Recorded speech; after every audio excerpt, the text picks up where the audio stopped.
Sağda solda duyuyorum, onu terk ettim demişsin. Zaten onu hiç sevmedim, dalgamı geçtim demişsin. Seni tanıdığım güne bin bir lanet ediyorum. Senin gibi bir zalimi nasıl sevdim bilmiyorum. Her şeyi bıraktım sana, bu şehri terk ediyorum.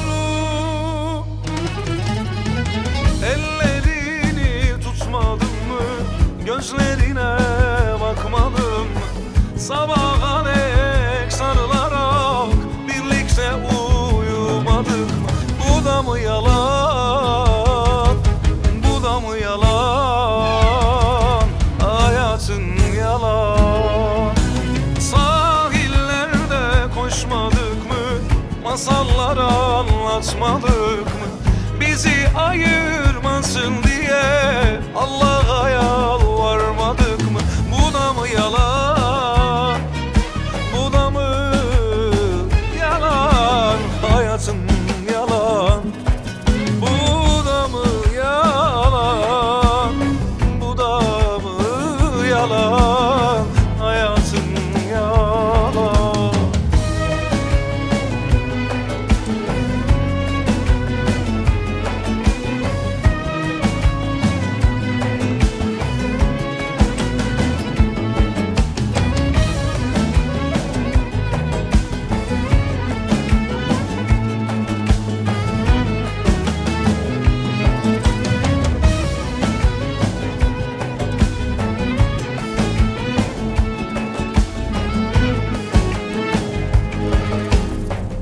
Yürekliysen karşıma çık, yüzüme söyle bunları. Ancak arkamdan konuşur, uydurursun sen yalan. Seni tanıdığım güne bin bir lanet ediyorum.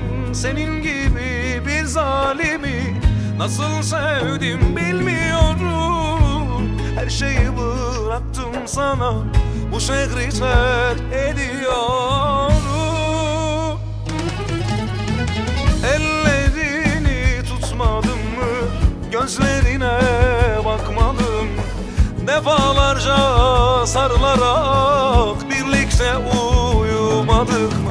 Bu da mı yalan, bu da mı yalan? Hayatın yalan. Sahillerde koşmadık mı, el ele dolaşmadık mı? Bizi ayırmasın diye Allah'a yalvarmadık